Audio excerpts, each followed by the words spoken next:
present individually, and then hopefully we'll have a lot of room for questions and answers, since otherwise we'll be taking over your time, and you might not be that interested in certain aspects. So I think, why don't you introduce yourself, then I'll go. Okay, I am Saladdin. I'm a new board member with ISE.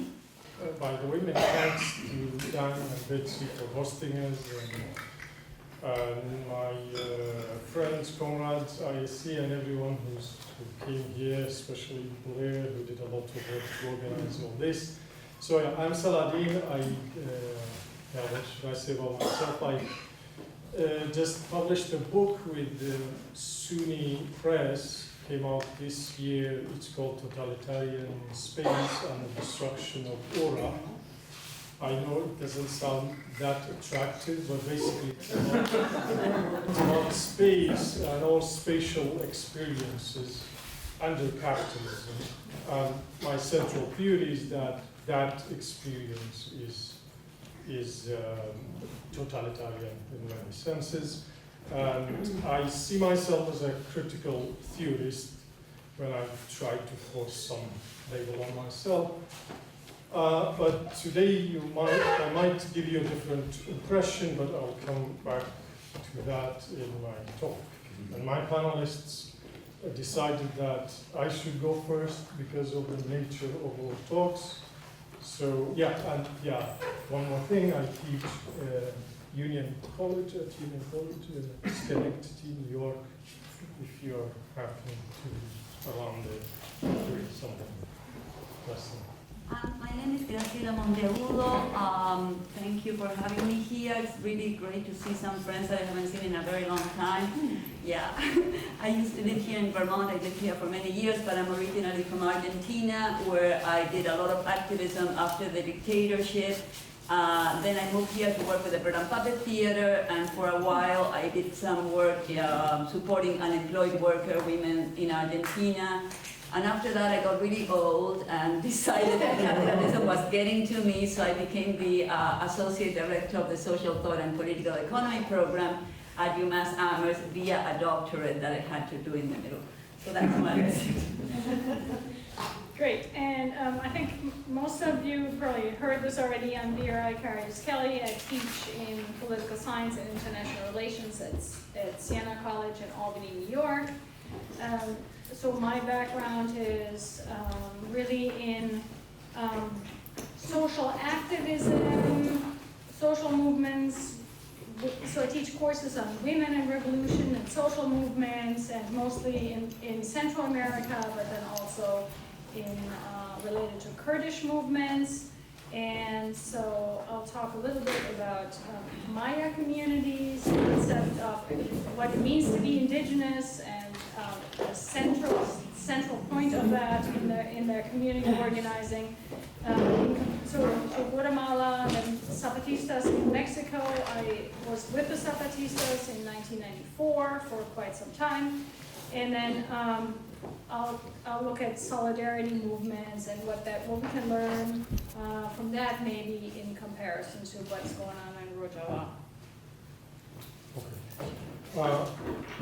So the title of my talk, in principle, is The Universalism of the Marginalized and the Tribalism of the Privileged. Sounds polemic because it's going to be polemic. The reason I said I might come across as a different creature than a critical theorist is that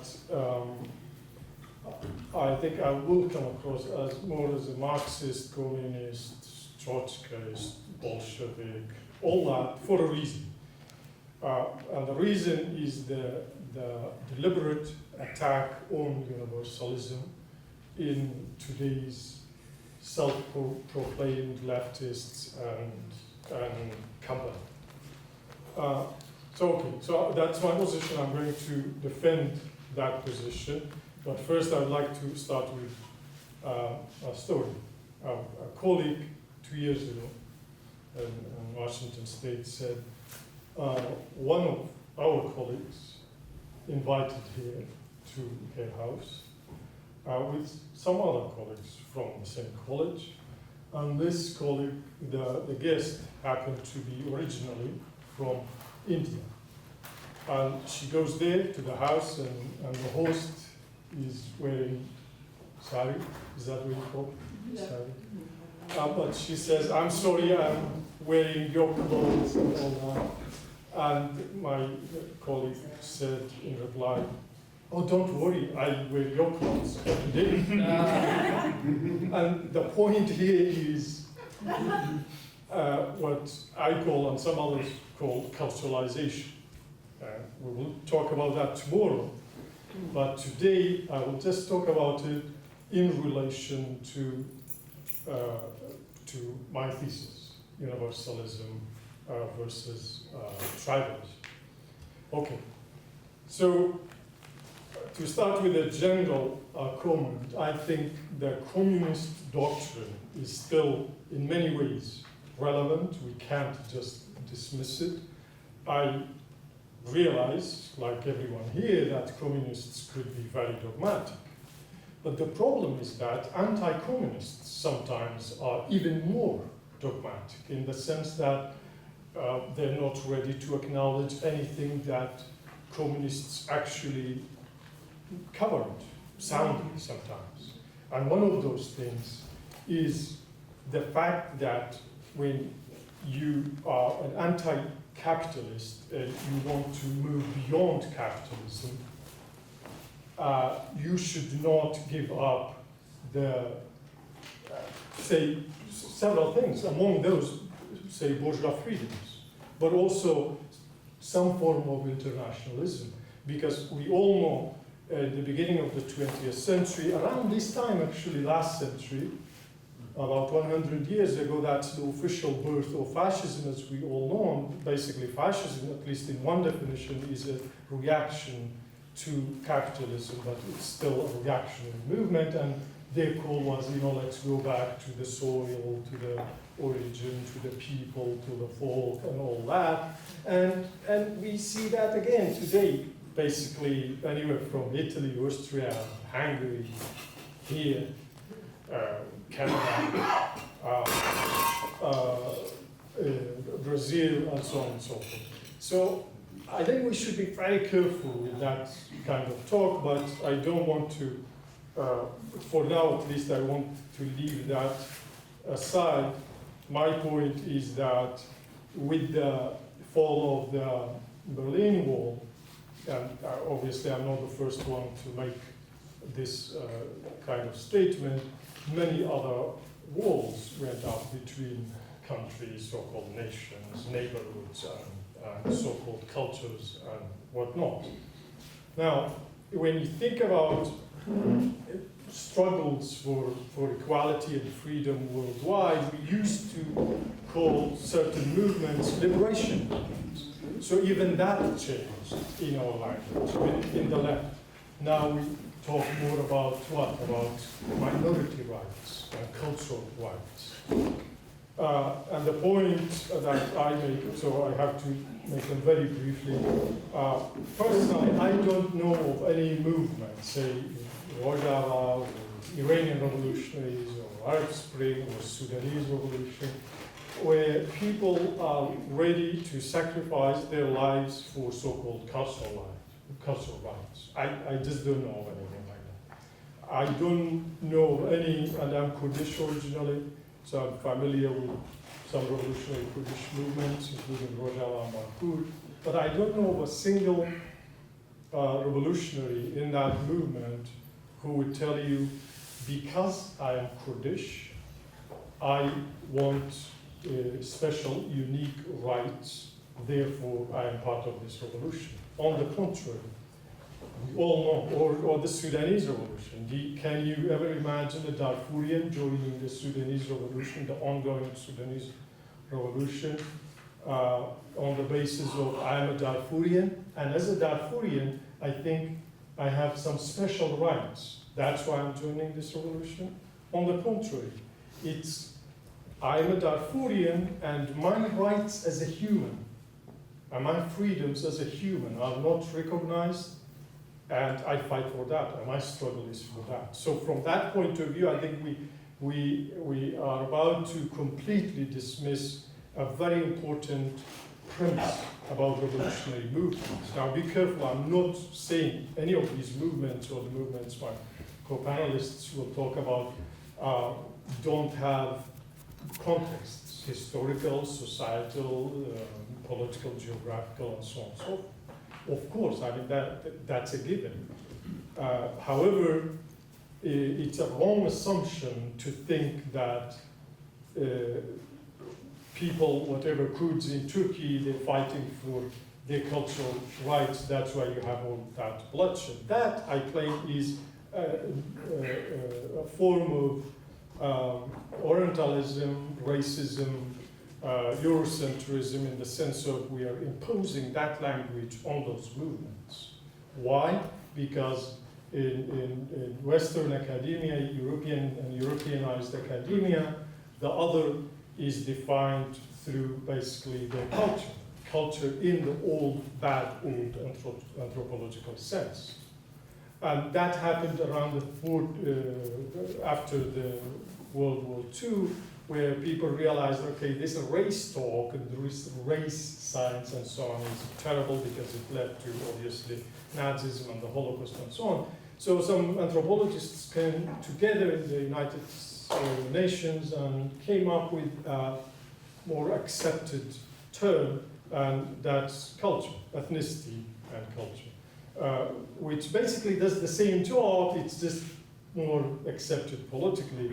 It does the same job. What do I mean? Race was born as, as a fiction in terms of biology. And biologically, we are distinct, different, fundamentally different in certain senses and so on. We can't make that clear, although of course there are people who still actually believe that.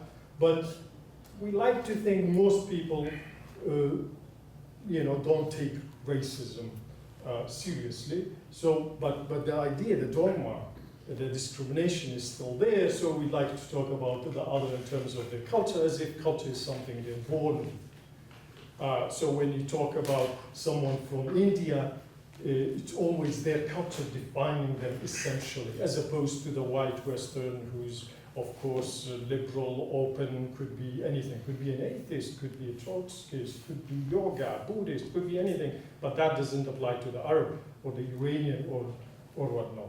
So that, in that sense, it's racism, it's still Eurocentrism and so on, that culture discourse. So, okay. So with the end of that, so the collapse of the Eastern Bloc, and we know what happens, then communism falls out of fashion and so on. We almost talk about struggles as if questions of freedom and equality and liberation also are no longer relevant. Those movements are still there. And the struggle, if anything, it intensified because even superficially we don't recognize these movements as movements of liberation. So I think what happens then, so and back to my title, it's precisely the privilege, especially in the West, but also in the Middle East and elsewhere, in perhaps a more aggressive way. It's the privileged who wants this kind of to advance this kind of culturalist doctrine. That, okay, yeah, let's go back to our roots or local or tribe or whatever you name it, because we're different in that way, and then we can do things together peacefully and so on and so forth, and then diversity is just automatic, it's out there, you look at the world and so on. Of course, the fallacy, the many fallacies with this kind of talk is the fact that it completely ignores all that, the long history of Marxian thought that teaches us about the fact that a lot of these conflicts are about material interests. It's not just that these bunch of people are, whatever, the oppressors are just bad, evil, or they don't know how to be good, or maybe they need some stupid yoga or whatever on the stupid yoga mat they buy on Amazon, and then they will be all full of love and all that. No, obviously this is still a conflict of interests, and it's going to be bloody as it has been for a long time. And this same fact about class society, it still applies. We all know that. But of course, then you have right-wing movements, and I would even say fascist movements, who invest precisely in this language, in this superficial culturalist language that, oh, of course, you know, who's the West to tell us, or who are you to tell us how to live? You are, Khomeini is the holy whatever, we all, and that's a lie, that's not true. Of course, but if you go back, here's the thing, here's an example, if you're interested, I can send you the link. In 1979, just check any interview with Khomeini that are done by Western journalists. Among them, one is a great one, what is her name? 1979, an Italian, exactly. So what she does, it's just like very, what now looks very aggressive questions, and at the end, she tells Khomeini, the highest authority in the country and all that, she tells him, so you are offended by if I don't do these things in your presence? And she takes her hijab and throws it away, and she keeps asking Khomeini, so you killed all these leftists. Why is that? You killed all these gays and so on, and you say we are, and Khomeini keeps saying, that's us, that's our culture, that's and so on and so forth. Obviously, that's in his interest. But this journalist is smart enough to realize this is a fascist movement, and there are other movements in the country. Mm-hmm. Unfortunately, now most people in the industry of opinion making, they are not that smart to realize, no, the voice you are supporting actually represents fascism. So if you want to be nice to Yemenis or Iranians or Turks or whoever else, at least find the leftist, the progressive, the right side and so on. And this disease also exists among a lot of liberal feminists, unfortunately. And a good example for that is Hypatia. Because Hypatia, you know, when it comes to the Middle East, anything about feminist movements in the Middle East, the authority is someone like, what's her name? Ben Habib. And it's in Ben Habib's interest and some other Louvists and imperialists in the region to again advance this kind of discourse. That's our culture. All you can do is to respect our culture. And of course, this fits in very well because the liberal mindset in the West is that they are different. They're fundamentally different. They might come across as weird, irrational, crazy, violent, and so on. But still, we have to just respect all that. And that is the battle we lost as left. And that's why I think I'm more motivated to speak as a Bolshevik, basically, because also, and let's talk about that a little seriously. So you have the Bolshevik movement in 1905, but then 1917, the October Revolution, and so on. So here's the thing, because the argument goes, oh, these internationalism and who decides about that and so on. But no, the Soviets were actually based on that idea. The Soviets, the sort of workers and these units, they decide for themselves. But in that, the point I want to make is that there was a reason that in the Marxist movement, and especially the Bolshevik movement, there were a lot of Jews. Why? And actually, one of the accusations, if you go back to that time, by the Tsarists and so on, and the White Army and so on, that these people are cosmopolitans. And precisely that's the point. These Jews are in the position to realize that the only emancipatory struggle that could be meaningful and effective is one that is cosmopolitan in terms of the about the principles, at least, in terms of the doctrines. And yes, of course, we know there was a big number of Jewish intellectuals and Marxists in the Bolshevik movement, and most famously, obviously, is Trotsky, who never gave up on the idea of internationalism, even though, and we know also how Stalin capitalized on anti-Semitism against Trotsky personally and his followers and so on. But to the last day of his life in 1940, when he was assassinated, actually 1940, just a couple of days ago, it was like, I think 21st or 22nd of August, when he was assassinated, he never gave up on that idea of perpetual revolution and internationalism. So that's basically my challenge, and I will be ready for the fight that will follow. But how much more time do we have? None? Okay. So I'll leave the rest for later. Thank you.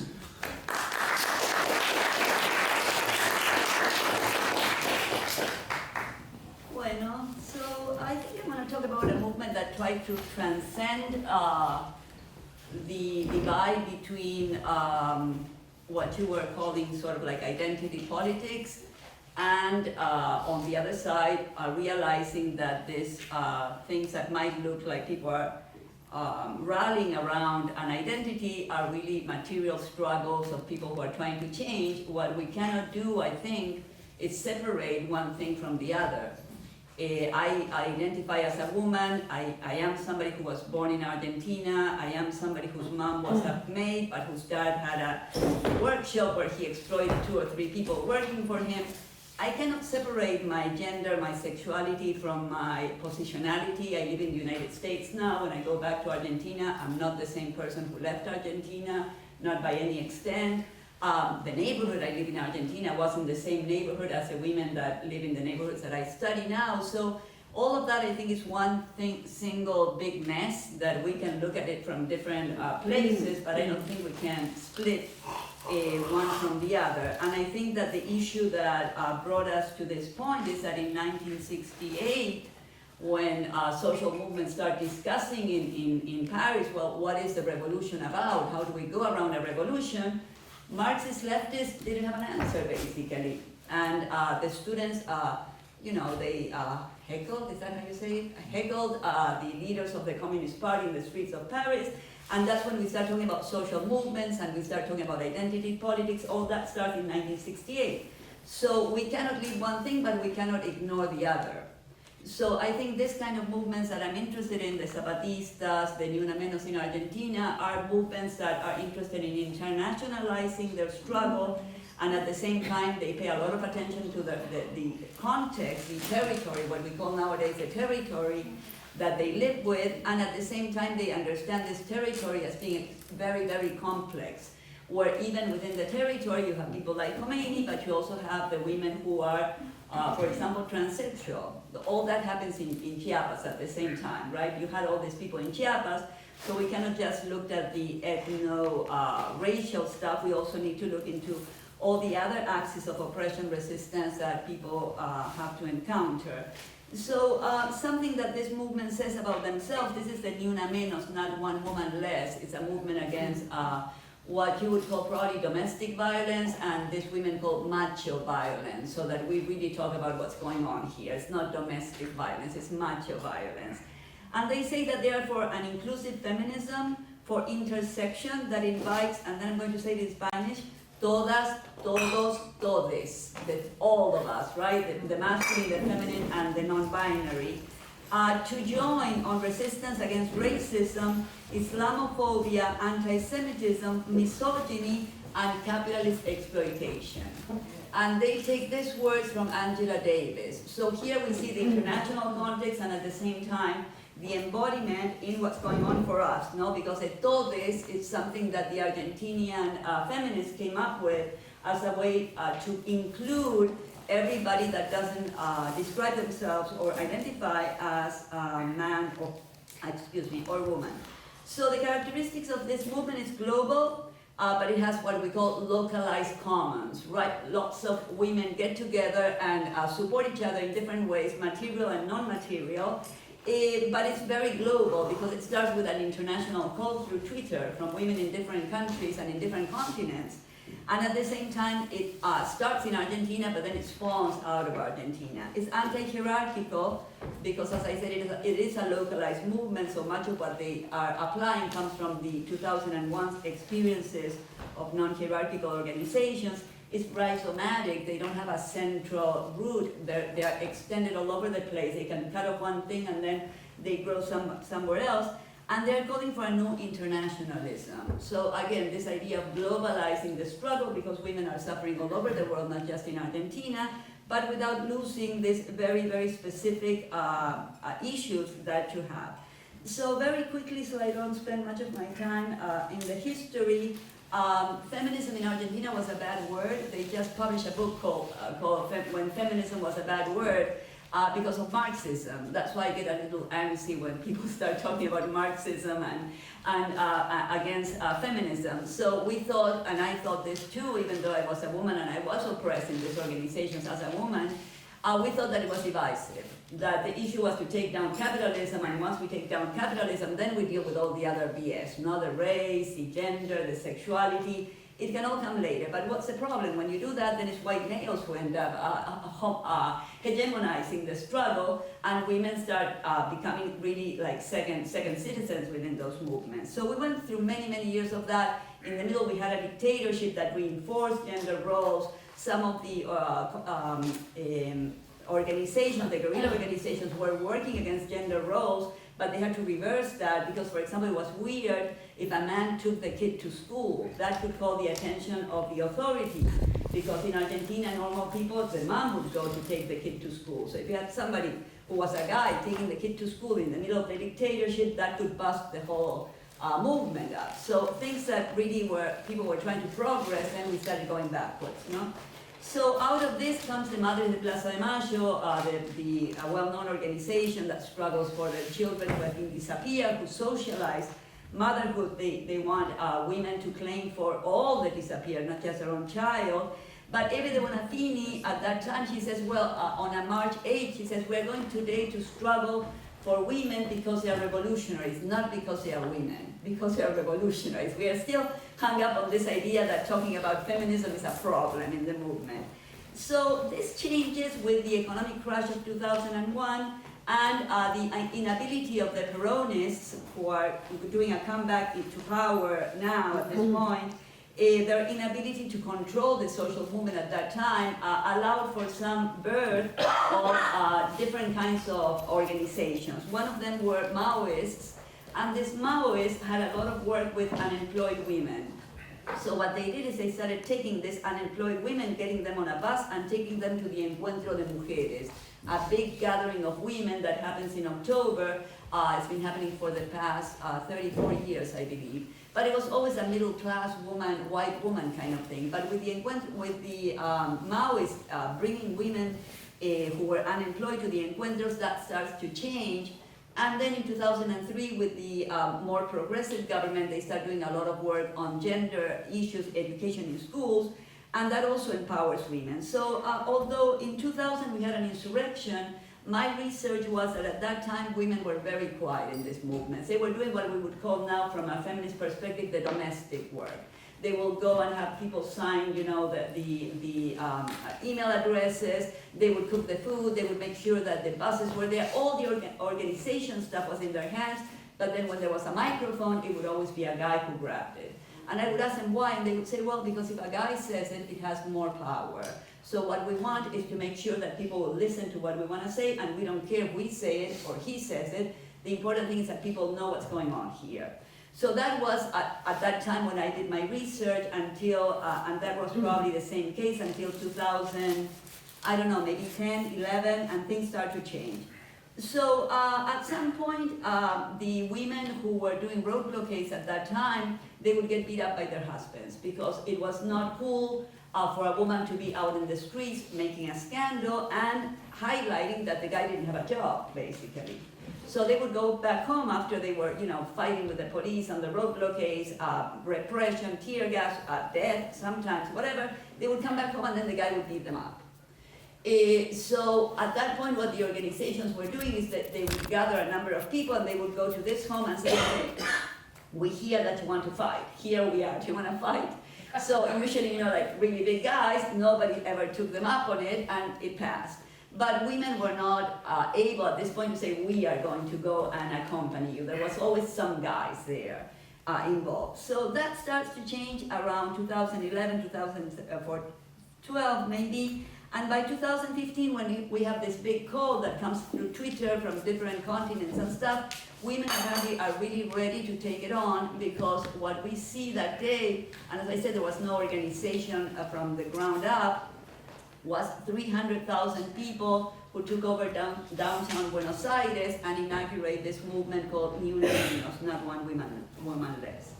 So that was the first call, 2015. The next year, they do what we call a paro, a strike, only 1 hour, but women stop working and stop attending classes. They are all dressed in black, and in the evening they gather in Buenos Aires, downtown Buenos Aires, and other big cities across the country, and they start discussing that not only we are being killed through macho violence, our salaries are really low compared to guys, we don't have the same exposure when it comes to the press, our images are used, etc., etc., etc. All of that was not happening on a public way in Argentina up to this point, believe it or not, because I understand coming from here it's difficult to believe this. But when I was doing research with one of the unemployed workers women, she told me that until she became a piquetera, her husband, her child, or some male in the family had to accompany her whenever she was doing something that was not just grocery shopping. So this is the country that we are talking about, no? So as I said, the international context starts right from the beginning. In '95, a woman in Chiapas, a poet, writes a poem said, "Ni una muerte más," not one death more. And then that same poet dies as a victim of femicide, macho violence, in 2011. So in 2015, there's a woman who's now part of the Una Menos who says, we are going to do a big reading. Lots of us will get together and we'll read stuff written by women, and she uses this phrase, Ni Una Menos. So the international context is always there in this movement. As I said, the international strike was, the first strike was a local strike called by the Una Menos, but then a year later, the international women's strike happens, and that's inspired by the Ni Una Menos, but organized, especially here in the United States, by the women who organized the Women's March against Washington. So there's another international women's strikes on 2018 and another one in 2019. I don't know why, if it's because of internal criticisms. I know that the trusts, for example, of the ISO were very much against the international women's strikes. They were saying that it was an ultra-leftist thing, that people who have jobs and can strike are a minority. So it's really a privilege, a call from privilege to call on women to strike. For whatever reason, 2017, we see a lot of strikes throughout the United States, also in Africa, and the next year, 2018, is mostly Latin America, and there's very little left anywhere else. I don't think the ISO has the power to stop the strikes, but I guess this is just one of the many things that was happening that somehow contributed to taking down the women's strike. But in Argentina, the women who strike are both women who are unionized, and I think 90% of our workforce is unionized. If you have a legal job, you have a union, it's pretty much guaranteed. But also women who work in what they call the informal economy, and I call the economy for the poor. It used to be the economy of the poor. Now with neoliberalism, it became the economy for the poor. Women are told, this is what you get, you better like it. But those women also strike. So it's not just women who have formal employment that strike in Argentina, and it's a very, it's very much used by different organizations to try and change the way that working conditions are for these women. So I'm going to jump ahead because I spent too much time talking about the history as usual, and talk about the influences and how complicated it is to have these international communities trying to work together. The issue of colonization and the issue of white supremacy really interferes with how these people can talk to each other. Judith Butler went to Argentina lately. Silvia Federici went to Argentina also. And in both cases, there were issues with these visits. Federici I think she was not aware that there was a huge divide in the sex workers movement in Argentina. Some of them think of themselves as sex workers, others think of themselves as victims of exploitation, and both movements are very important. It's not like here that most sex workers think of this as sex work, etc.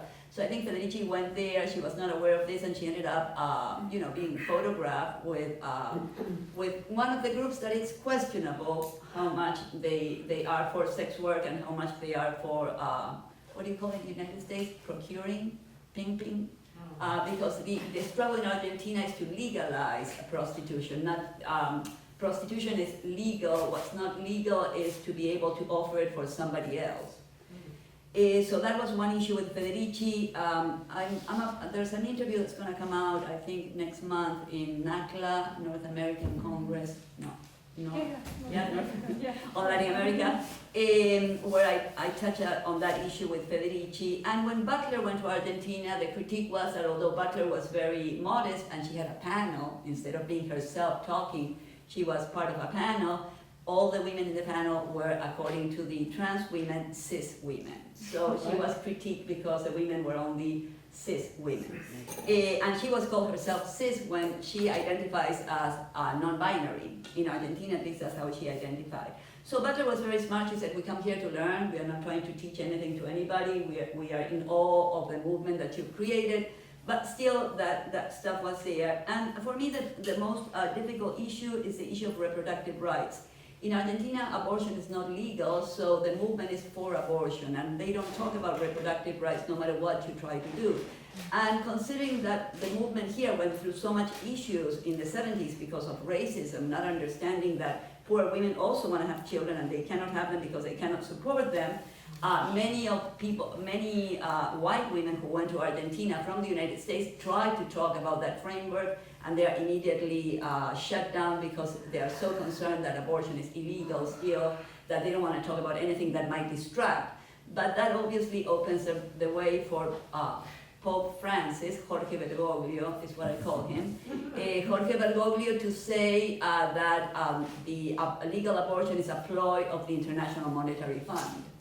And if you think about how the United Nations and the World Bank are talking about abortion in the third world, that's a discussion that we can have. It's not totally outrageous. Bueno, I think I've said too much. Your turn. So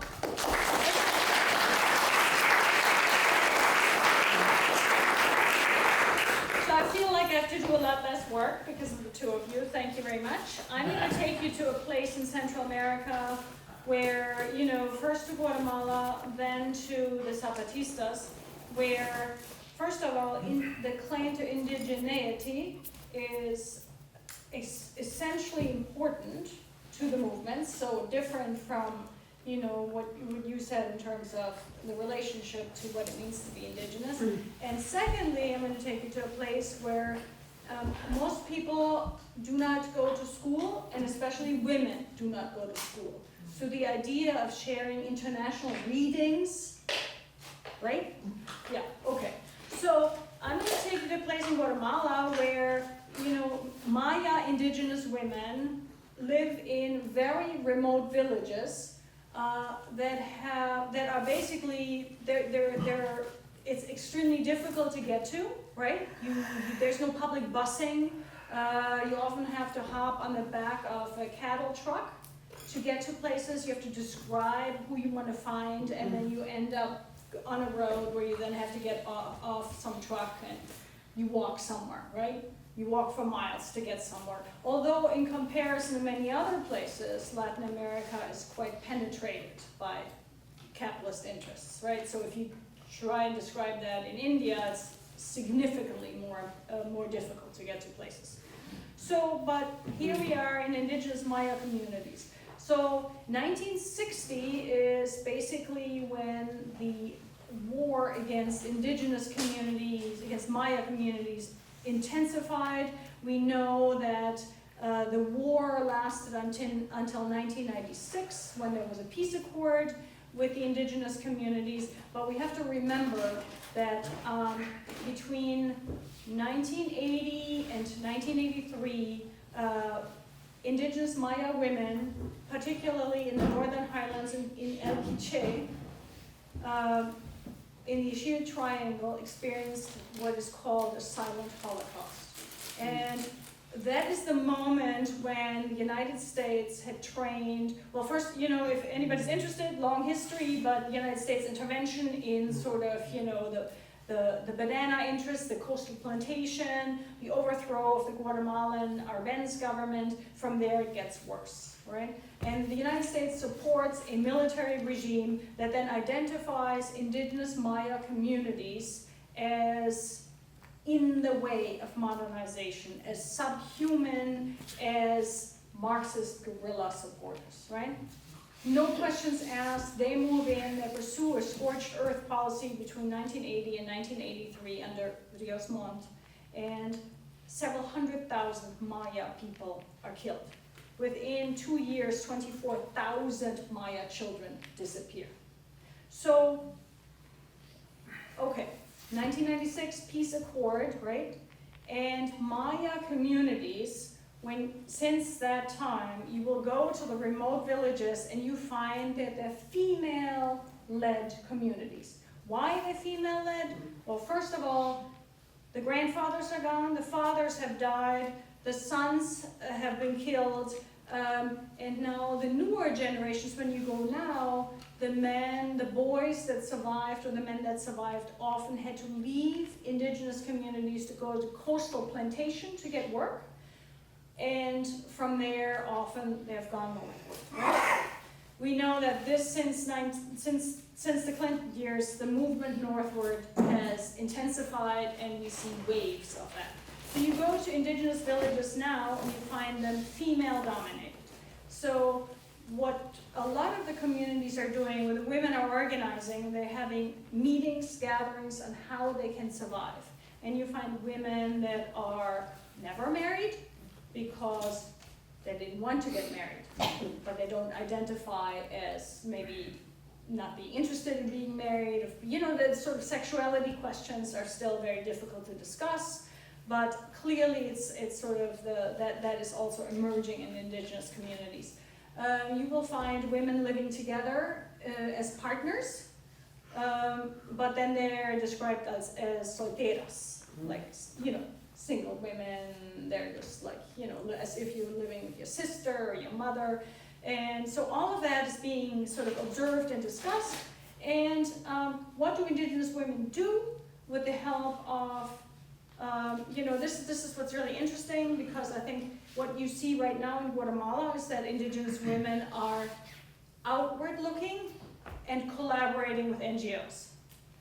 They're desperate, right? They're collaborating with NGOs because they feel, not large NGOs, but very small NGOs that bring in maybe like water filters because, you know, the water is polluted and you get horrible illnesses and you need to protect your family.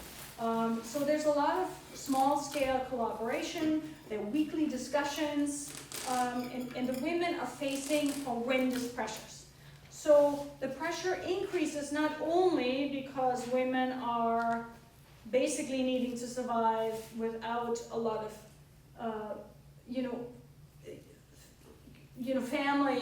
complete family assistance, but also because the state continues to interfere, take land, remove women from land because women are not supposed to hold title to property.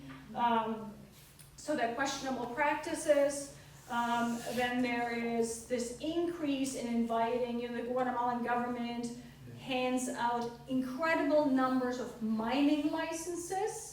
They mine for timber, nickel, or they cut down timber, they mine for nickel, for lead. It pollutes the environments, and indigenous women, and this is the part that I wanted to sort of point out, indigeneity in Maya culture is very important to their resistance because they speak their own languages, right? Each community speaks a different language. There are 24 different languages among the indigenous Maya communities in Guatemala. And so this is part of who they are, part of their relationship to the past, part of their practices, their rituals, their way of being.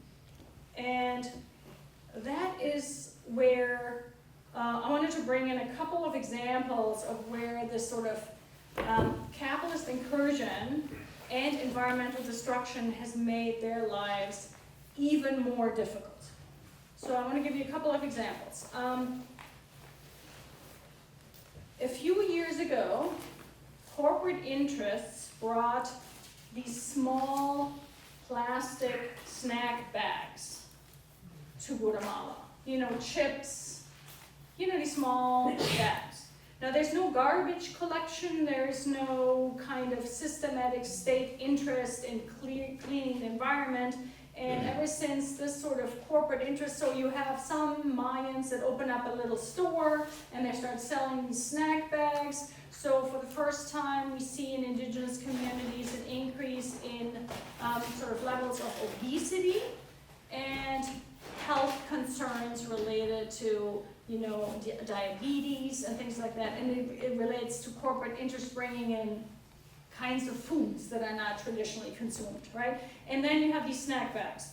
Okay, so I wanted to show you a product which was very interesting. So this is one of the Mayan groups makes. They collected for a long time these snack bags, these plastic snack bags. They would then cut them open, wash them, slice them, and use them as if they were yarn, right? And make things like these. I'll pass it around. It feels kind of interesting. It's made out of plastic, right? So it seems like a great idea to do recyclable plastic, clean the environment. The women have an interesting side job because the farming really isn't working out. I'll tell you why. And you know what's happening now? The women have said we have to stop this because we have had horrible droughts. We cannot afford to use this little water we have access to waste on cleaning plastic bags to make something that we then clean the environment with, right? Because the women now have no water. It's, for example, I was with students in Guatemala the end of February into March, and we visited and they said for 5 months we have not had rain. Cinder block housing, corrugated tin roofs, no rain. The soil is like dust, right? The wind blows, it's like dust. They have their citrus trees, and I mean by that 1 to 3 trees, shriveled up, no lemons, no oranges, right? So that is what is banana trees, shriveled up, right? So they have food shortages in terms of staples, and they have deep environmental concerns, and all along with all the safety questions, the violence. And another example I want to give, the women decided in another part of the country that they wanted to plant saplings to increase the forest growth, which had been cut down by timber mining rights. And so they planted several thousand saplings. An agroeconomist, an indigenous person, came with them and showed them and trained them, and then they trained their community members and their children. And it was a big operation because you plant the saplings and you have to go to the river and get buckets of water to water the trees and all this. By now, every single tree has burnt. So it is devastating in a lot of the communities, right? So all the ideas they had have led to complete disappointment. Now there's one thing in Guatemala that's really, really interesting. The war ended in '96. So it's been a few years, and Maya women have pushed through the first generation to attend college now. Some of the young women are now emerging as lawyers, emerging as activists, and what they're doing is fascinating in terms of discussing cultural identity and cultural rights. Because I brought something else. So I'm assuming some of you have been to Guatemala. So this is what's called a huipil. So this is a traditional women's blouse, right? This is handmade. This happens to be from an area that's warmer, so it's cotton. And all of these birds, you can look at it later if you want to more closely, but it's very detailed, right? The stitching. And so a lot of the women do this because that's what they wear. And they wear it not because tourists want to see it, but they wear it because that's their tradition. And it's part of that, you know, how they identify who they are. Part is language, part is clothing. And what's interesting is that foreign corporate interests have come in, and not necessarily the birds, but have come and copied the patterns of their clothing. And then, you know, you might see it at like a store, right? Something that sort of vaguely reminds you of indigeneity. So the women, right, and the women, and you see it from, you know, it's Indian, Tibetan designs, it's Mayan designs, they steal it, right? They steal intellectual property. That's what these women are saying. We have gone all the way up to the Constitutional Court in Guatemala to say, enough is enough. These are our designs. And what's so interesting is when somebody comes in and asks them, oh, how long did it take you to make this blouse? They'll say, this is a blouse that has taken us hundreds of years, 500 years, 800 years, because it's my mother, my grandmother, my great-grandmother, all of the women have worked on these designs and changed it, and they're ours. And do not take them, right? And it's not like they hand-stitch them in Asia where they bring them, but they take the copies and then they you know, put them on a computer program, send them off to China or India, and then it's no longer woven, it's printed, right? And that's what you might find at like a Target or something like that, right? And so there's this big movement to push back against indigenous rights in terms of their property, you know, claims. This is our property, just like our ideas. This is our intellectual property. So don't steal our intellectual ideas. And these are women's ideas, right? So that's kind of interesting for Guatemala, I think.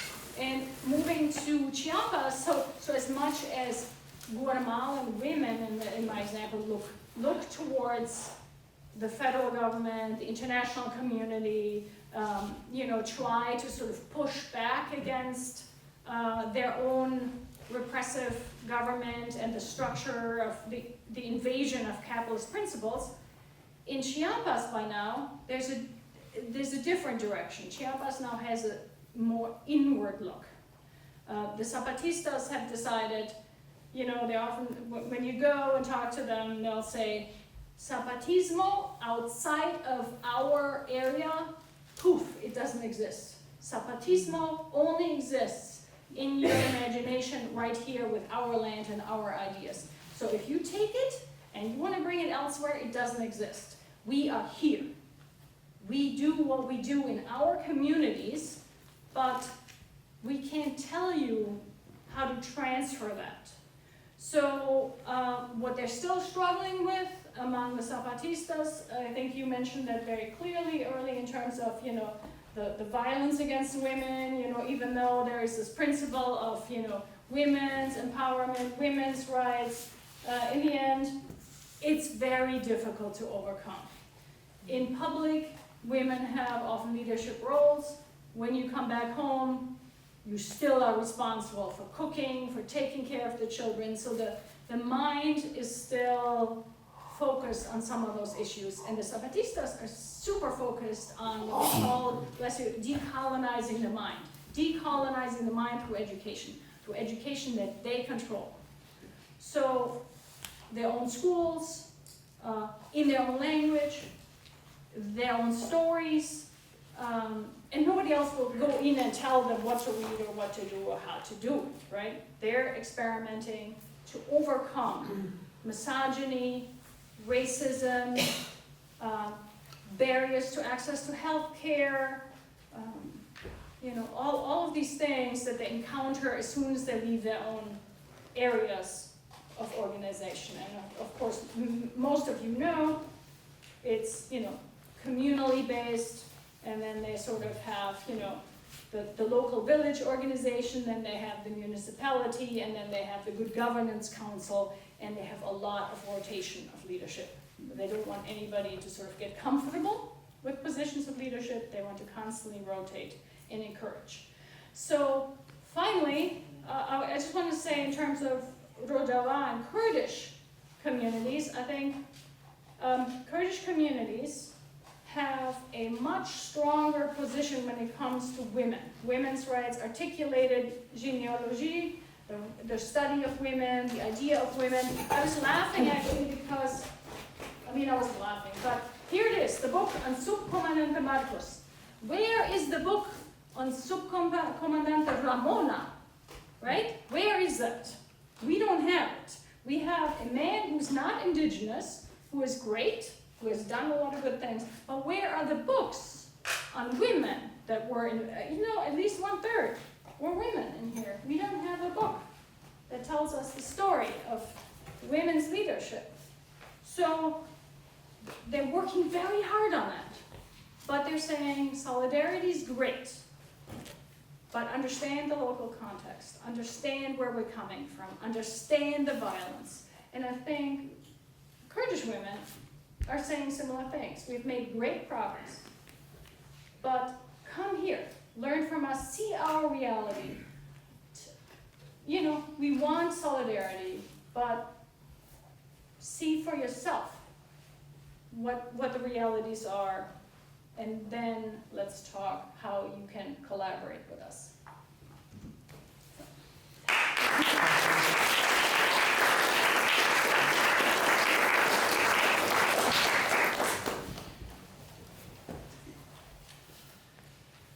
Should we just take some questions individually or collectively? We can decide to do whatever.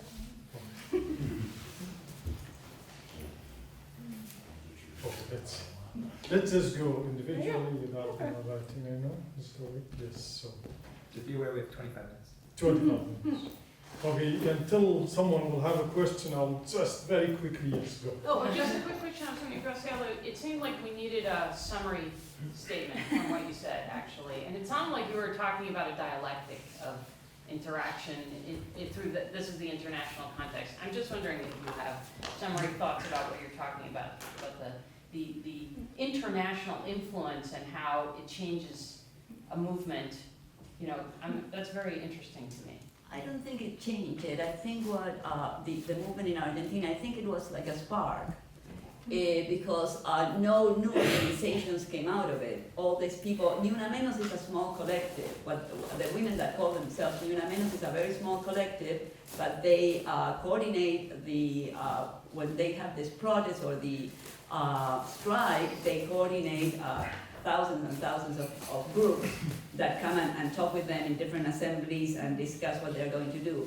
So the call was international, the organization is completely local, but at the same time they have these tensions with international feminists are super interested, like myself, in what they are doing. They're trying to go there, systematize, learn what's happening, see if we can, derive anything that would go beyond the very local, but with lots of complications because of the issue of people feeling colonized, right? Because here comes Judith Butler from the United States, who's written I don't know how many books. They think of her as a millionaire. Judith Butler might not be, but they think of her as a millionaire. And then she wouldn't be interviewed by certain people, for example. That's a huge scandal. It's like everybody's waiting for something to go wrong to say, see, I told you, this is a Yankee. She comes from the United States, what can we expect? And at the same time, the women who are educated in the movement, especially the more leftist ones, are super interested in seeing what Judith Butler can say about it, especially because they know that whenever Judith Butler talks, millions of people listen around the world, so we want Judith Butler to be on our side. But there's always this tension. So I think Angela Davis didn't go there, she went to Uruguay. It would have been interesting to see, a woman of color who comes from the north. Is she considered an equal? Is she a peer? Or is she still coming from the north? From my viewpoint, yeah, she's still coming from the north, from a different part of the north. but still the norm. So I think those are the issues, and for me the most serious thing here is that this interruptions in the dialogue, if you want to put it in those terms, around the issue of abortion, for example. I think that leaves a huge space without, it was so painful, I think, here in the United States when white feminists didn't acknowledge that women of color had different needs, and when they were talking about sisterhood, you know, like we are all the same. No way, we might share in, you know, body stuff, we might share in the oppression, because, you know, no matter how much money a woman has, if she, even if she's white, if she walks through a room, she's going to be sexualized. So in that sense, there's a lot in common, but there's also huge differences. So it would be interesting to see what would happen if somebody who's not white goes to Argentina and who has the power of Angela Davis at the same time. But with the issue of abortion, for me, it's kind of tragic because if we lose that experience of finally at least some feminists learning that we are not all the same and that we need to talk about reproductive rights, because abortion is not the solution, especially if you are very poor, it's something that you're forced to do many times, not something that you choose to do. If you don't see that difference and we cannot share the experience here, well, then we are open to issues like when Pope Francis says that this is an IMF God. Well, if you look at the World Bank makes it very clear that abortion needs to be legal, free, and safe in Latin America because it's where it's most needed. What do they mean by most needed? It's where more people are bothering you, more people, you know, are not accessing, I don't know, it's just disgusting. So if you don't talk about reproductive rights and you only focus on abortion, then you have swaths of women who are against abortion, women who most need it, particularly. But they are very, very much controlled by the Catholic Church. And the Catholic Church, thanks to Pope Francis, has been growing exponentially in Latin America. And that's why they chose a Pope from Latin America, because they were losing a lot of ground. So they came and plucked one from down there, and now we have somebody from down there telling us what to do. And he has a ton of power. We had him, the previous government, to the one that we have now, the ones that are going to come back in October probably, they denounced Bergoglio, Pope Francis, for turning in some of his own priests to the dictatorship because they were leftist. And then when he became Pope Francis, everybody, the government, everybody forgot about it, about face, and now he has an enormous amount of power. So if you don't have a framework like the one that non-liberal feminists developed here of reproductive rights, you're leaving a huge amount of issues there that are not resolved, and the movement splits over things that shouldn't happen, you know? I don't know if that was the soundbite that you were looking for. You also mentioned the debate regarding Marxism versus feminism and so on. That exists in so many other movements also, as you know, that, you know, the old Marxists claim that, you know, of course, first we have to deal with class and capitalism, and then everyone will get this. And now, of course, there are enough feminist revolutionaries who realize that's absolute nonsense, and we need to have a complete, like, inclusive idea of what emancipation and equality and all that is. But I think, in general, if I may make one more point, because I think your theses were not, I think the way I see it reinforces what I'm saying. Here's how. Because let's talk about an example we all know about here. Say civil rights movement or Black Lives Matter. Black Lives Matter, some, you know, stupid idiots from the right would tell you all lives matter. You know that argument. Yeah. But that's the whole point. Black Lives Matter implicitly is saying my lives, our lives, don't matter as much as, so all the demand is, in other words, equality, or any, say, indigeneity, what we talked about. So if these Maya women actually enjoyed their freedom, of course they are entitled to their freedom, but if they enjoyed their freedom, then, so in fact we are protesting the fact that we are being treated in a discriminatory way, right? So in that sense, I mean, because what I said is very easy to be misunderstood. In that sense, that's the universalist kind of doctrine. Otherwise, obviously, of course, everyone has their own identity. But the fear is when you fetishize that kind of identitarian idea, and it's happening now in Sweden. There's actually a movement called itself what identitarian something, and they're fascists, open fascists. But what they do, it's very tricky. Say, oh, everyone is talking about their cultures and identity. What about me as a white culture? And then what do you do about that?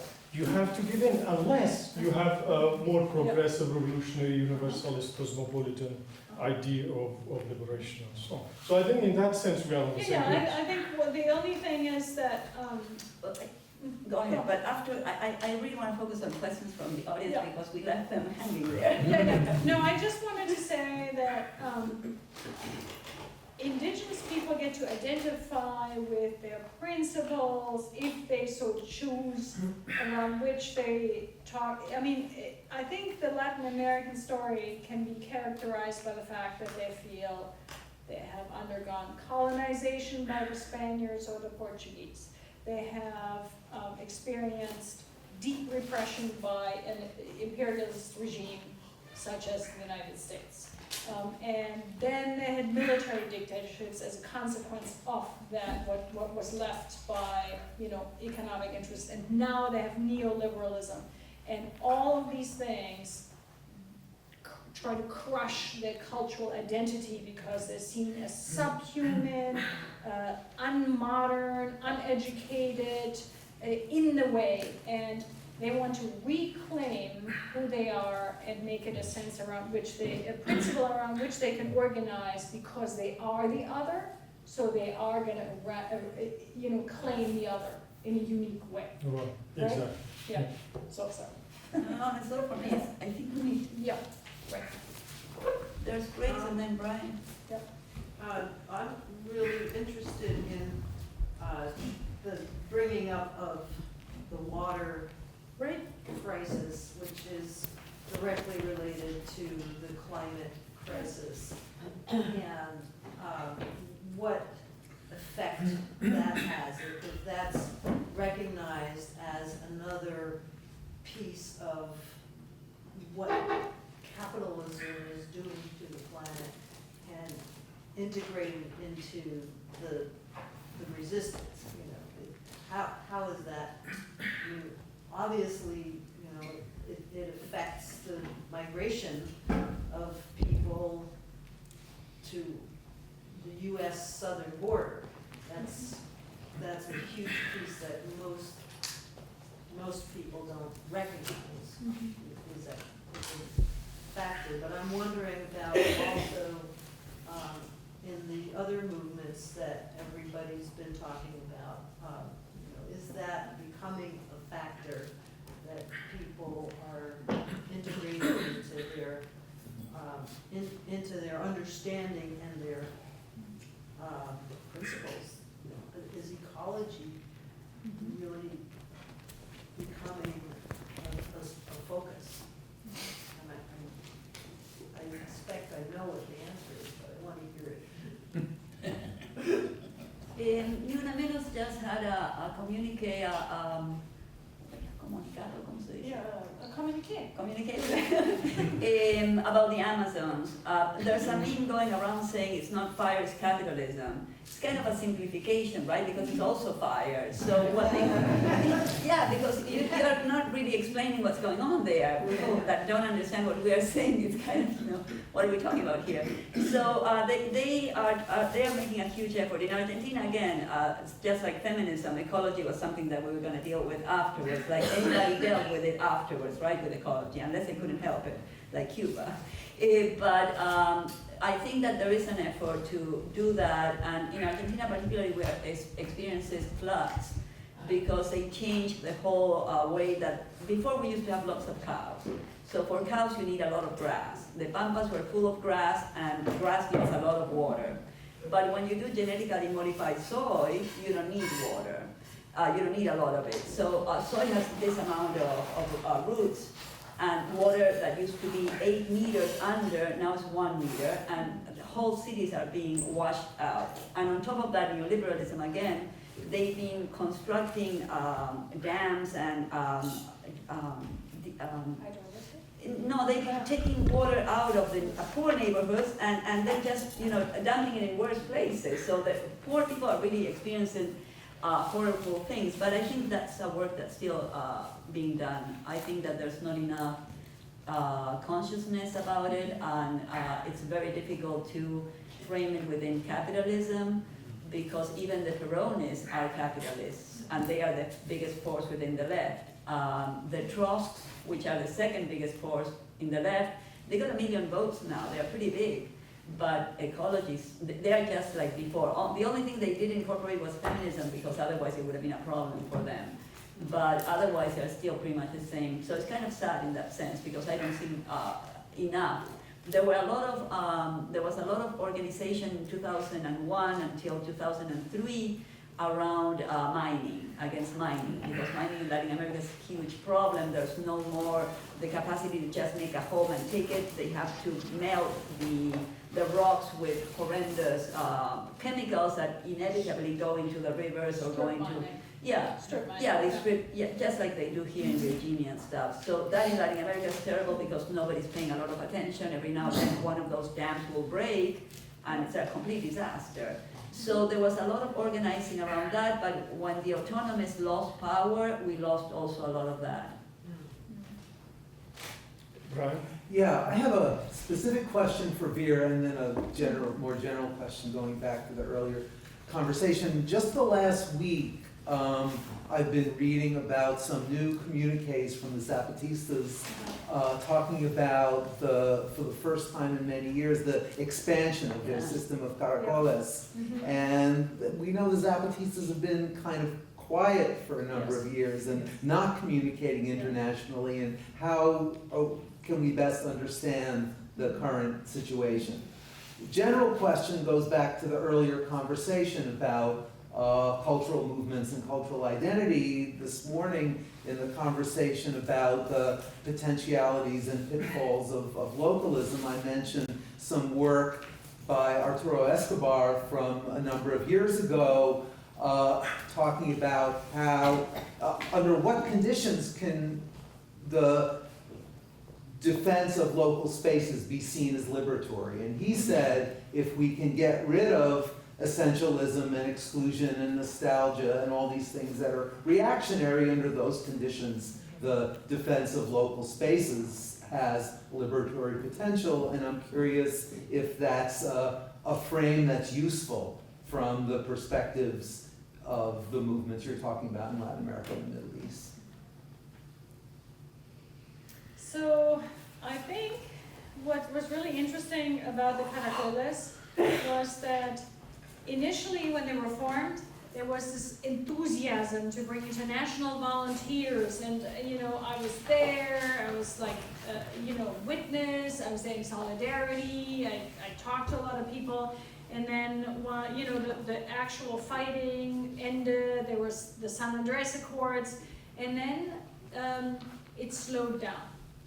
Because I was there during the women's law consulta, the discussions, and it took months to go through this process, right? Because you have somebody walk from one village to the next, and you read out what the women's law is, and you discuss it, and you have more discussions, and then other people come and talk about it, and then they bring examples, and then those are recorded and brought back, and the consultation process takes a long time. And there were disagreements. So when the 6 caracoles were established, international volunteers came in and they said, it's time to build a clinic. It's time to get, they were pushing for progress. They wanted to help. And it was as if international volunteers, with their capacity of wanting to fundraise, wanting to do things, didn't realize that people there needed to go through the process themselves. They needed to identify what makes a good leader, how do we get women in leadership positions, how often do we rotate. So at this point, the international crowd got so overbearing that they were asked to leave, and they began to close down. And they've had a good, almost a decade of having closed down, right? It's now much more difficult to get there. You have to make an appointment, you get a tour, but they don't really let you in like they used to. But now they feel like they have built up their own capacity, and I think they have gained the strength, their self-understanding, and they have finished some of the discussions of how they want their own system to work, and now they're going to expand in the area. In addition to that, there were numerous Maya communities that were outside of the Zapatistas. There were hostilities between various indigenous communities, and in particular, a huge problem were evangelicals. I didn't bring this up, we discussed the Catholic Church. The evangelicals have taken control of 50% of Central American Maya communities. And that is a very difficult thing. Can I ask, what do you mean, How? they converted Well, them what? Yes, well, I mean, you know, as much as you convert indigenous communities, Yeah. you grow, you know, they have come in with offers of assistance, monetary, housing. Yeah. They have come in with this sort of evangelizing approach that if you take control of your own life and responsibility for your own productivity, God will reward, right? And it was I mean, I have to say, it was, in my view, it has been one of the most destructive influences among Maya communities. You know, with this evangelical sort of, what I found deeply depressing is that, you know, often you find that, you know, indigenous women have cell phones, right? They have, if they want to sell something, or they have, you know, they have data plans. If they spend any money on anything, they have data plans. And so what they have, almost all of them that are, you know, who are evangelicals, they have images of the most bleach blonde white women as their ideals, and then talk about themselves as they're needing to make progress, needing to become more like these ideal women. I mean, it's like a plan to weaken self-esteem among women. That it's the most hideous thing I've ever experienced. And these are like American-funded organizations. Yes, of course. Wait a minute, are Yes. they Latin American funded or North American? North American. North American. They're North American. And then the Yeah. same story of colonization. It's a new version of colonization.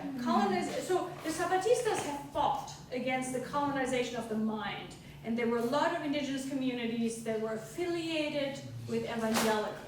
And I suspect now they have some that have disconnected. That is my guess, what's going on the ground, because they would never agree to integrate Maya evangelicals, right?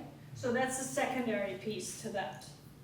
I'd like to say something about Brian's point, but Oh. Blair also has a question, so maybe we can combine them. Yeah. Yeah, just a couple of points. I mean, the first one, going back to this tension of like rooting political claims and culture. I mean, I think you can find these positive examples. You can also find, as you know, I think Brian, you mentioned with Escobar, and Sal, you mentioned the negative ones. I mean, how then do you adjudicate disputes from within a culture? Like, you know, you mentioned the Iranian Revolution. Let's say we're speaking for an authentically Muslim culture. Then, you know, how do you adjudicate them? You have to do it through politics and through ideas. So I think that's an inherent weakness with a kind of a cultural framing of these, because there's always another side. The second point is about Graciela's discussion. I couldn't help but to think of the book I'm reading right now, Feminism from the 99% by Nancy Fraser, Shinzi Aruzia. And I think a lot of times in these discussions you get these like laundry lists of like, we're gonna throw ecology, feminism, anti-capitalism, da-da-da-da-da, in an often very superficial way, and one that either doesn't explain the like way these things interact, and they don't give you a strategic framework either. They're working very closely with the, you know, the women's strike model. They were He is one of the Right. founders. Right. So, but I think that book gives a really helpful analysis of how those things actually are tied into an overall social critique of like, you know, it gets also this tension between like class and gender, like the social reproductive labor that falls on women as being essential to capitalism, but not something that Marxism traditionally or most social theories looked at, and the same thing with the free gifts of nature. So bringing these things to the fore in a way that isn't this kind of like laundry list reductive. The other text I just want to throw out there that really popped for me is a recent Catalyst article by Matt Huber called An Ecological Politics for the Working Class. And in it, he criticized, I think, this like emphasis on, you know, subsistent peasant societies and indigenous groups that earn a direct living from, you know, natural gifts. Primarily saying that this is like, I mean, it's interesting, a class analysis of it, of like looking at academics who go there and why they're attracted to that. But the secondary point is like, because so much dispossession globally has already happened, that this is strategically, not to say those aren't important struggles, we should support them for sure, but by putting that as like the front and center face of what an ecological anti-capitalist politics it looks like, it doesn't actually resonate with the experience of most people who've already been dispossessed and don't have that kind of direct tie to the land. So again, not to ignore that, but to look at how we could embed that in a broader politics that's proactive, that speaks also beyond this kind of cultural idiom. So I just recommend those two texts. What you were saying about the how do we recognize when, you know, the cultural issue is cool and when it's not cool? Lila Bulugot, she's a Palestinian US-based anthropologist. She has this text that's called Do Muslim Women Really Need Saving? And it's an excellent text, it's very readable, and there's also some media articles written on that, B-52 Bomber Feminism. If you search that, you'll find a media article that talks about her work. And what she says is, well, we want to support Muslim women who are maybe want to continue wearing the hijab, but they might also be thinking that certain practices are not cool for them. So how do we decide, you know, how are we not imperialist and go there and say nobody can have genital mutilation when for some women that might be empowering. We don't know that from the outside. And if you look at Muslim feminism, they will tell you that they don't think about it as genital mutilation. I am a Westerner, you know. You tell me that, my hair goes on end, I can't understand it. But I am a Westerner, so I need to think about that. So I assure you, there are millions of women who feel like you. They were in the Middle East, they I'm not saying rejected they don't. all I'm not saying they don't. So what these I'm asking, if you let me finish, what I'm asking, and please don't interrupt a woman when she's speaking. Or a man, or a No, I'm woman, just or saying, I'm anyone. just saying. But a woman particularly. So what's going on is that she says, well, how do we know if this is us horrified by a practice that might be cool with them, or if it's just that, you know, we really need to help. So she doesn't go into the genital mutilation part, she goes into the war part. So what she says is, well, if women are claiming that they want this help, women in this country, that they want this kind of help, then we need to make sure that we are also against the war, that the organization that we are going to work with is against the war. Because we cannot do what this woman says, B-52 bombing feminism. We cannot use feminism to invade this country and tell these women, because they are not pro-gay or they are not pro-feminist. We cannot use our feminism as a bomber, basically. Yeah. So she says, well, we need to look at what the organizations think overall. Are they against the war? Are they leftist? What else are they asking for? Not just the claim, no. So for me, that's an interesting paradigm. I would have actually had the same question for Brian, how you framed it, Blair. That, okay, great, we need to take care of these reactionary elements in localism and so on, but then how? Exactly, because otherwise it would just be an idealist discourse that doesn't really do much. I think, but another thing to keep in mind is that chauvinism, by definition, has this localist kind of essential or essence in it, right? So localism is more kind of open for kind of becoming, the possibility of becoming a chauvinist movement. The thing is, I think wherever we go, whether Europe, Alaska, among Native Americans and so on, one thing I think we should keep in mind that we are still dealing with privilege, even within that society. So if we're talking about solidarity, and that's what I was trying to say, like you should find the right struggle, the right revolutionaries to have that solidarity with, regardless to some other people. Because usually what happens, there's dominant group in every society, they form the opinion. They speak in the name of Muslim women, Kurdish women, Turkish women, and so on and so forth. And if I go there and take their word for what is happening in the so-called Muslim world, then I'm basically, that's a betrayal of the feminist movement in that region, or wherever else, right? So, in other words, even within those societies, there are elites who want to portray a struggle or a culture, because what is a culture after all? It's a discourse, somebody defines it in some way. Who defines it? The dominant, by definition, right? So there are elites in every society who dominate the discourse. It doesn't make any sense to say, okay, that's not my territory. Like even in cases where I'm here just to whatever, just to listen and so on, that in itself is quite pretentious, you know, that false modesty and so on and so forth. So I think, to my point, I mean, going back to the earlier point, I think we need to understand some basic ideas about societies before we other certain societies as fundamentally different. Therefore, we have to apply different rules to them. Thank you. I just wanted to say, of course, the gift that the Zapatistas gave us is this idea of experimentation.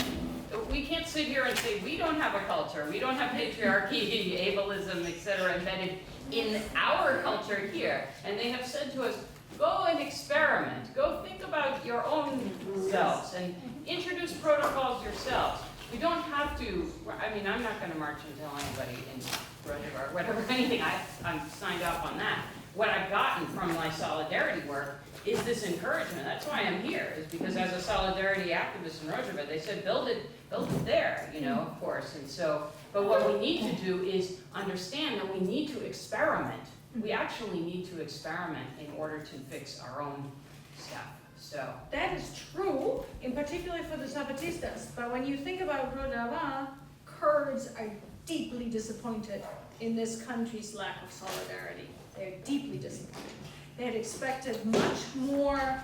I mean, I'm just telling you what, I do a lot of interviews, right?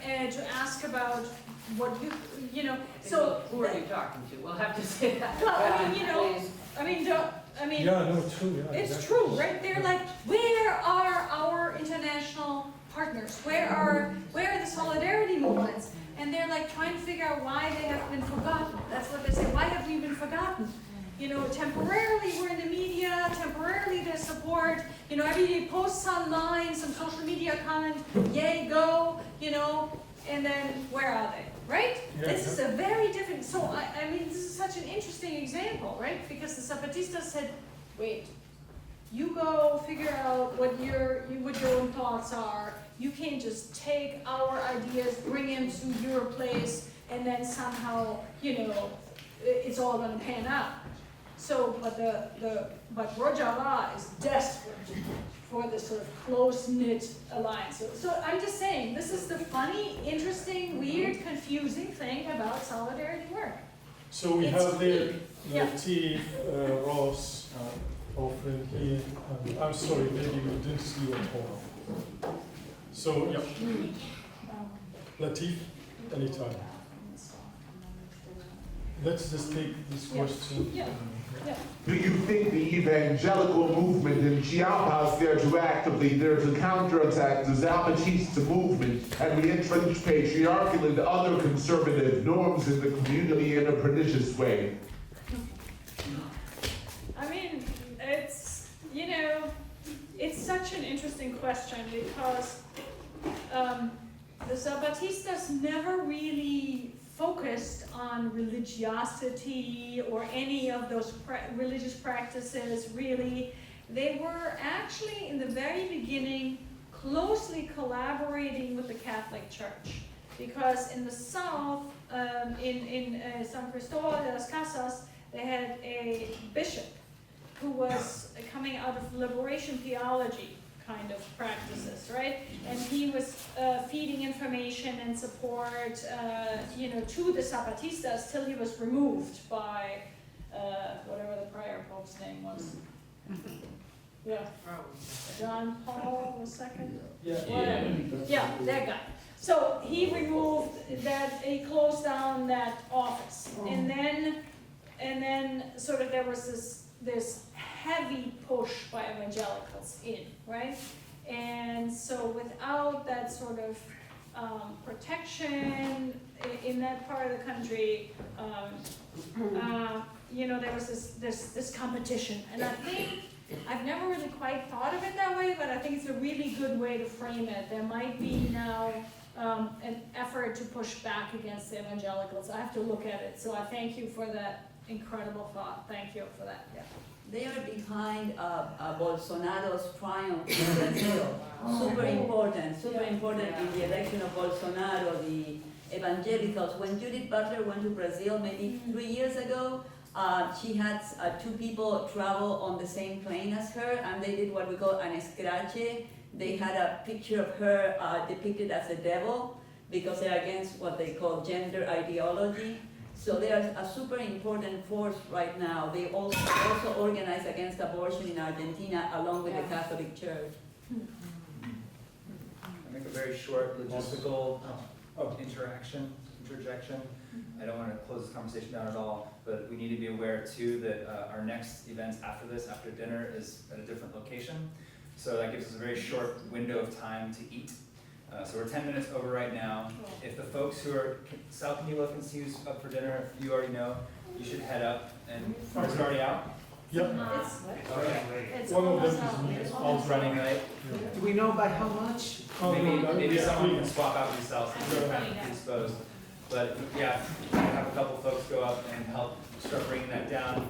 The second thing that also still has to happen is we need to arrange rides for people down to Plainfield, which is like 10 minutes. It's about 12 minutes from here. To make sure everyone wants to go and get down there. So I don't want everyone to Dinner get set down, up. but we basically need to leave here by 7 o'clock. We need to eat in between. So I would say we need to be gathering to leave by about 10 to 7. Okay. So we have Ashley, Yes. Mike, and also, They're already we're gonna need some volunteers to clean up afterwards, if people can keep that in mind. Thank you. yeah, that's fine. Yeah, clean up the hall or clean up here? Clean up the Or hall. both? Clean up the hall. Yeah, this was just a quick point about the, about the lack of solidarity with that, their disappointment with their abandonment, but it's not really surprising, right, when you consider what the sort of geopolitical motives of the U.S. were for the brief period where they were assisting the YPG. I really don't know much about it at all from what I've read, but at least some people in the YPG were well aware in advance that the U.S. support wasn't going to last because ultimately if it was going to be, they were going to have to choose between Turkey, their NATO ally, they were yeah. So and I mean that kind of is a grim prospect because what we have to really face is the left is not in power in the U.S. or really anywhere arguably. So solidarity can only it can happen on these within these sort of activist networks, but in terms of we're talking about the kind of solidarity that movements saw during even the Cold War, where the actual power is kind of lacking. Yeah, and in 1936 to 39, during the Spanish Civil War, nobody complain that the capitalists should not support the syndicalists and anarchists because that would be imperialism helping. No, everyone wanted that help. But now all of a sudden Rojava is forbidden to take any help from anyone, even if that means complete genocide of the entire peoples of that region. And one of the leaders made a very smart point. He said, well, sorry, if the international left had an air force, we would go to them. We didn't ask the United States. But on all levels, I think the Rojava Revolution just took the world by surprise. Like the Rojava women took the world by surprise when everyone just realized all of a sudden it's these women who are fighting for, like without any compromise, fighting for full rights. And they, when you talk to them, they say we are fighting for humanity. And they don't, what I especially appreciate about that is that they don't have that kind of complex of inferiority towards the white European, okay, we are very grateful that you even see us. No, they are very clear about what they, and when you think about it, these are people who have been oppressed on many levels, colonial, double colonial, as you know, European and then Middle Eastern itself, but also there are women in very, very extremely bloody patriarchal societies and so on, and they have all this in perspective. And in their academies, in their struggle, and so on and so forth. And to me, it's just shocking that this has not been recognized enough in the West. Whereas people love to, especially in academia, love to talk about, other things like Islamic feminism. And I think there's an explanation for that, because that fits the Orientalist, racist, culturalist image of the other women. Because for some reason, when it comes to Saudi women, then we can't say anything about them because, everything about them is different. So it's for the mullahs to decide what these women, and of course, we all know that prisons in Saudi Arabia or Iran are full of feminist women who fight for the same things we all want to fight for at best, right? That was too long, sorry. It's okay, I suggest we can talk about it, because it's a simple question. We can talk about it in the evening, maybe. Sure, sorry. No, it's for everybody, so we can move on. Can you say what it is? I'm just wondering about, are we able to have, because you study universalism and tribalism, no? Something yes. And I was saying, are we able, as left people, are we allowed to have like universalist moral concepts that we can all unite, around? Like, for example, the right to democracy, a democratic society. Does that override cultural? Because in African context, which I'm particularly interested in, you have a the chefri, the tribal chefri that hold people in ignorance and in terrible situations. And in the name of respect of their culture, are we going to be, okay, too bad, you go and be young girls. So anyways, so I was thinking the problem with excision is that the young girls don't have their say. It's not how can it be a cultural practice if it's imposed at a young age? So I knew it was a clumsy question. So I think we all understood. You're asking Yes. about cultural relativism. For one group it's permitted, for another we critique it. But the idea behind my question is, and the international left, which is lacking power and solidarity. For example, Sudan right now, Hong Kong right now, I don't know what. Well, we're all fighting for the same cause, and that's what I'm trying to wonder. But I know it's a delicate question because in that same cause, we don't want our individual cultures to be lost. But so it's kind of a clumsy question. But there are things about cultures that are extremely harmful, and those we can't defend. In general, cultures are patriarchal. Do you want to shut up about this? In general, cultures have, I mean, I agree with you strongly, madam. In general, cultures have fascistic elements in them. Do you want to shut up about that? I'm not planning to shut up about that with whites, non-whites, blacks, non-blacks. So agreeing with you very, very What's strong. cool is if they, in solidarity, for example, with say Cameroon or whatnot, you have left-wing thinkers. I think what's cool is that to have their views, you know, having a culture from that culture express their views and. But there is not homogeneous, right? There are classes and elites and interests in every society, right? So I mean, I'm agreeing with the idea of your question, and it's strongly, yeah. Yeah, I'm struggling with it being like the very stark dichotomy, because I think that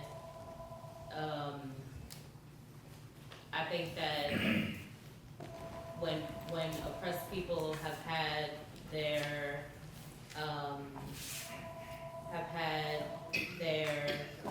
practices, which you can call culture, like literally demonized or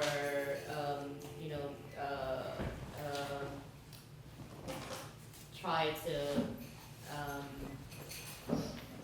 stamp it out of a group of people. I think that there is, I think that it's hard to say that there's an essential problem with you're trying to reclaim or even practice particular parts of what your culture is, which actually is a part of your identity, and asserting that, and even for example with Black Africans in the United States is actually a part of resistance.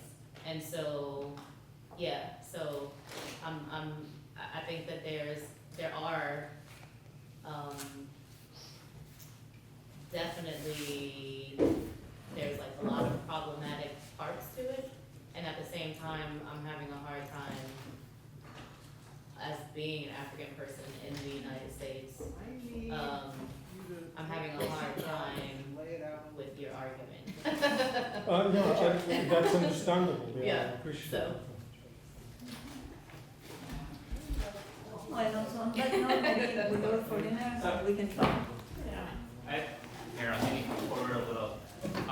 Just to sort of build on what you were saying, to use a practical example from history, when the Bolsheviks took power in Russia, they inherited the old Russian Empire, including all of these Central Asian Muslim polities like Uzbekistan.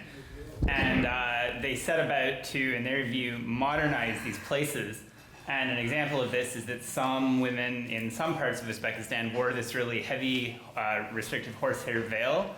And to the Soviet social agents on the ground who wanted to modernize Uzbekistan, this was a symbol of the backwardness of their culture, and that perspective was all tied up in Orientalism. And although there were also indigenous reformers in Uzbekistan who opposed the veil, the Soviets ended up kind of putting forward this communist argument for why the veil had to be banned that fed a nationalist backlash in Uzbekistan, where the veil became a symbol of resistance to colonialism.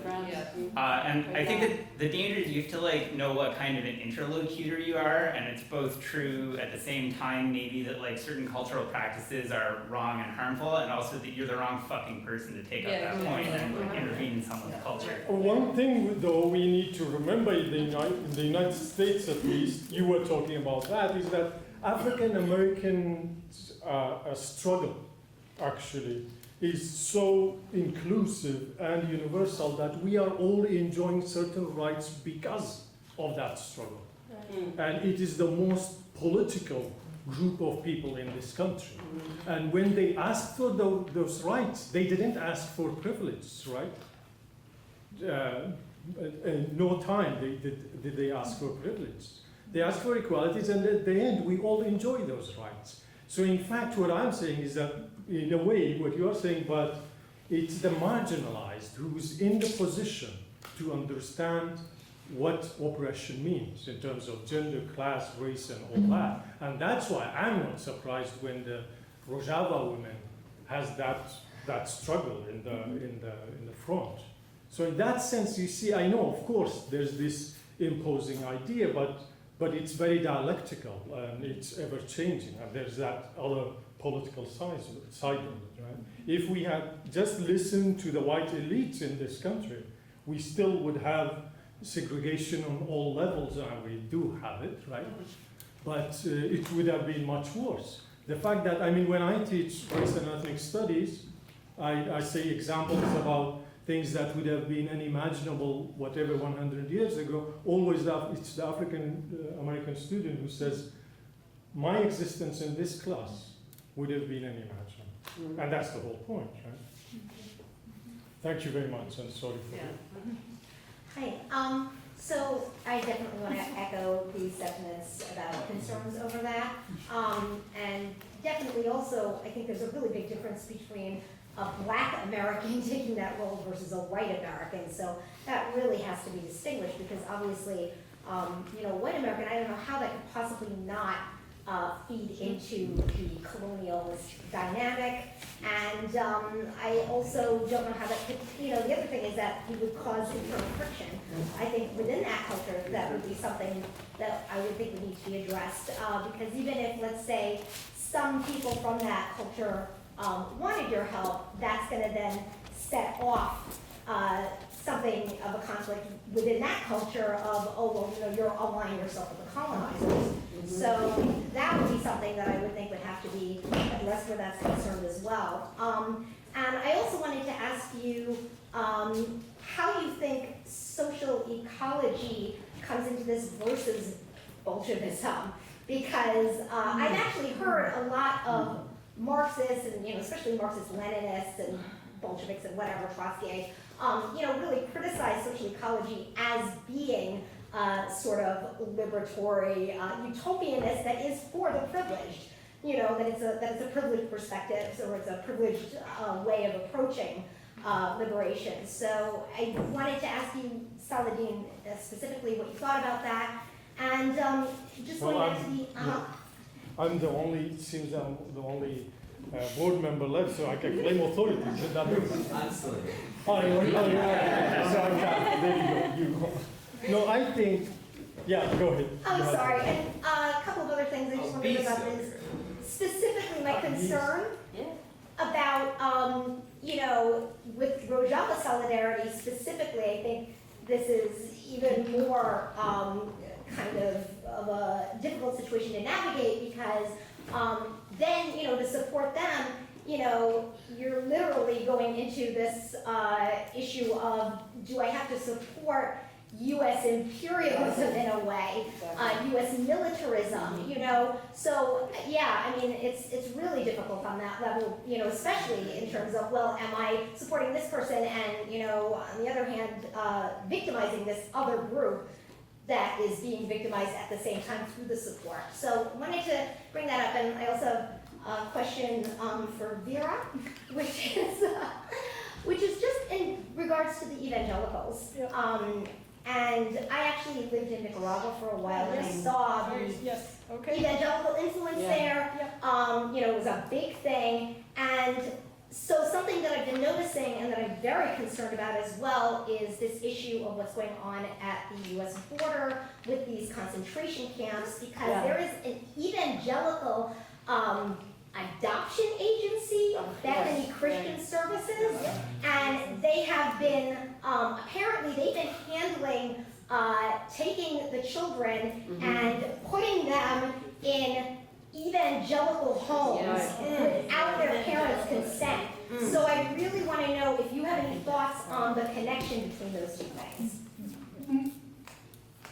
Evangelicals are influential here as well as there. We should never forget that. They Enormously, enormously, and it seems like what you're saying is true, and I've seen it actually in Cuba as well. I don't know if somebody else mentioned Cuba, but they're trying to get into Cuba as well. So they are all over, and they are really pernicious, including here.